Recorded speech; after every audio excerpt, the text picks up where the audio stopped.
সাকিব, প্রতিশোধ নেওয়ার 4টা উপায় আছে। সেই 4টা উপায়ের মাধ্যমে তুমি শত্রুপক্ষকে খুব সহজেই ঘায়েল করতে পারবা। 1 নাম্বার হচ্ছে চুপ থাকা। তুমি চুপ থাকার মাধ্যমে নীরবে শুধু কাজ করে যাবা, আর এই তোমার কাজ করার মাধ্যমে শত্রুপক্ষ অটোমেটিকলি ভ্যানিশ হয়ে যাবে। 2 নাম্বারে হচ্ছে সফলতা অর্জন। তোমার সফলতা অর্জন দেখে তোমার শত্রুপক্ষ জ্বলতে জ্বলতে যেন শেষ হয়ে যায়, তাহলে অটোমেটিকলি ওই জায়গায় তোমার প্রতিশোধ নেওয়া হয়ে যাবে।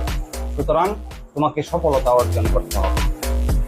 3 নাম্বার হচ্ছে সবসময় হাসি খুশি থাকো।